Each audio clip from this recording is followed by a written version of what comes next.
लगभग 413 ईसा पूर्व में शिशुनाग वंश अस्तित्व में आया।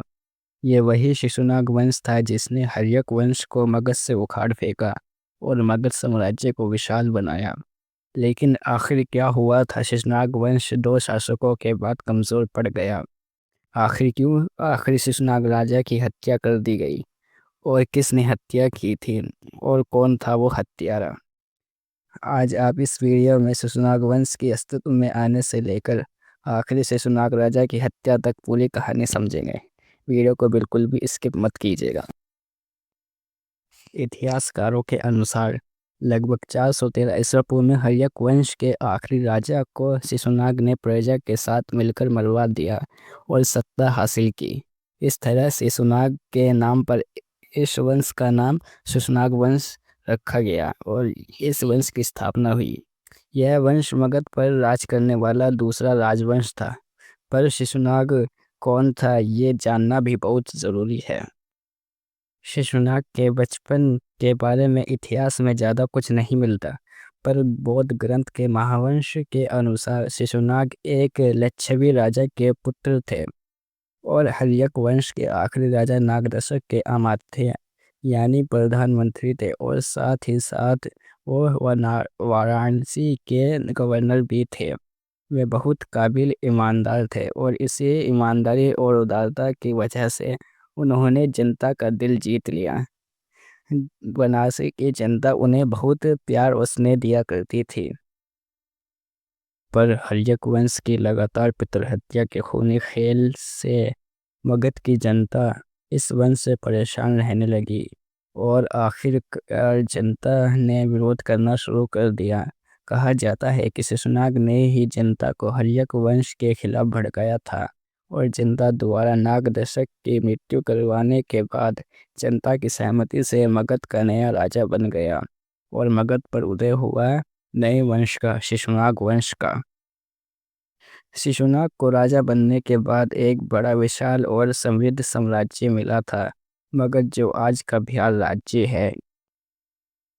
मगध में अवंती, कौशल, वैशाली, वाराणसी और छोटे छोटे जनपद भी शामिल थे। मगध की राजधानी उस समय राजगीर थी, मगर बाद में यह पाटलिपुत्र स्थानांतरित हो गई। मगध में कृषि, पशुपालन, हीरे जवाहरात, वनस्पति और पवित्र गंगा नदी से संपूर्ण सारी चीज़ें थी और मगध एक शक्तिशाली साम्राज्य था और खदानों से उन्हें भरपूर लोहा मिलता था जिसका उपयोग वे अपने औजार बनाने और कवच बनाने में करते थे।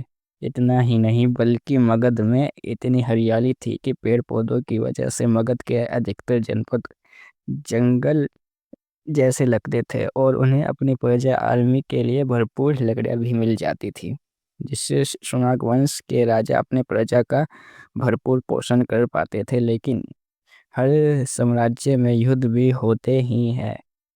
राजा शिशुनाग ने भी अपनी शक्तिशाली सेना के जोर पर मगध के सबसे बड़े दुश्मन राज्य अवंती पर हमला किया और परतोयद वंश का खात्मा किया और मगध के नक्शे में अवंती राज्य भी शामिल हो गया।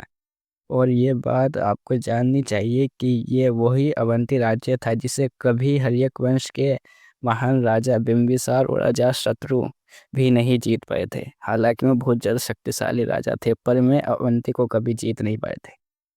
और कहा जाता है कि वत्स और कौशल राज्य को भी राजा शिशुनाग ने मगध साम्राज्य में मिला लिया था। इन सभी जीत की वजह से मगध को अब एक बहुत ताकतवर और शक्तिशाली साम्राज्य की दृष्टि से देखा जाने लगा, जिससे कोई भी राज्य मगध से युद्ध करने में कतराता था और मगध से युद्ध करने की सोचता भी नहीं था और मगध की अधीनता स्वीकार कर लेता था।